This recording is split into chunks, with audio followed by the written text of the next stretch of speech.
Welcome to MJ pages. ஒரு 3 digit number உங்களுக்கு loan கிடைக்குமா கிடைக்காதான்னு டிசைட் பண்ணுற அளவுக்கு இம்பார்ட்டண்ட்டாக இருக்குமா? அந்த நம்பர் தான் சிபில் ஸ்கோர். இப்போ நீங்கள் ஒரு பேங்க்குக்கு போகிறீங்க, சார் எனக்கு ஒரு ஹோம் லோன் வேணும்னு கேட்குறீங்க.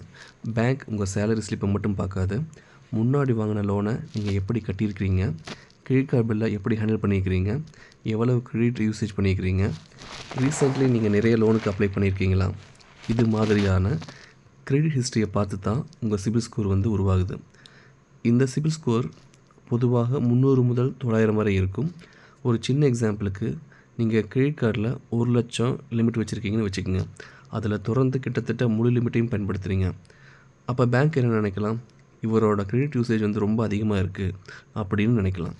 அதே மாதிரி இஎம்ஐயை தொடர்ந்து லேட்டாக கட்டுறீங்கன்னா அது உங்கள் கிரெடிட் ஹிஸ்ட்ரிக்கு நெகட்டிவ் சிக்னலாக மாறலாம். இன்னொரு இன்ட்ரெஸ்டிங்கான விஷயம், ஒரே நேரத்தில் பல பேங்க்ஸ் கிட்ட லோன் அல்லது கிரெடிட் கார்டுக்கு அப்ளை பண்ணுறீங்கன்னா அந்த என்கொயரிஸ் உங்கள் கிரெடிட் ப்ரொஃபைலில் ரெக்கார்டாக மாறும். அதனால் சிபில் ஸ்கோரை நீங்கள் பணத்தை எப்படி ஹேண்டில் பண்ணுறீங்க அப்படின்னு பேங்க்குக்கு கொடுக்கக்கூடிய ஒரு ரிப்போர்ட் கார்டு மாதிரி நினச்சிக்கோங்க. ஸ்கோர் நல்லா இருந்துச்சுன்னா லோன் அப்ளிகேஷனை லெண்டர் கன்சிடர் பண்ணுவதற்கான வாய்ப்பு அதிகமாக இருக்குது. ஸ்கோர் குறைவாக இருந்துச்சுன்னா லோன் கிடைப்பது கஷ்டமாக மாறலாம்.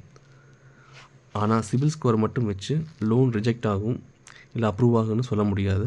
ஃபைனல் டிசிஷன் பேங்க் அல்லது லெண்ட் பண்ணக்கூடியவங்களோடது. அதனால் எனக்கு இப்போ லோன் தேவையில்லை, சிபில் ஸ்கோர் எதுக்குன்னு நினைக்காதீங்க. நாளைக்கு கார் லோன் ஆகட்டும், ஹோம் லோன் ஆகட்டும், பிஸ்னஸ் லோன் ஆகட்டும், அப்போது உங்கள் பழைய கிரெடிட் பிஹேவியரை பார்த்து தான் முடிவு பண்ணுவாங்க. ஸோ 3 விஷயத்தை மட்டும் ஞாபகம் வச்சுக்கோங்க. இஎம்ஐ டைமுக்கு கட்டிடுங்க, கிரெடிட்டை அளவாக யூஸ் பண்ணிக்கோங்க, தேவையில்லாமல் தொடர்ந்து புதிய லோனுக்கு அப்ளை பண்ணாதீங்க.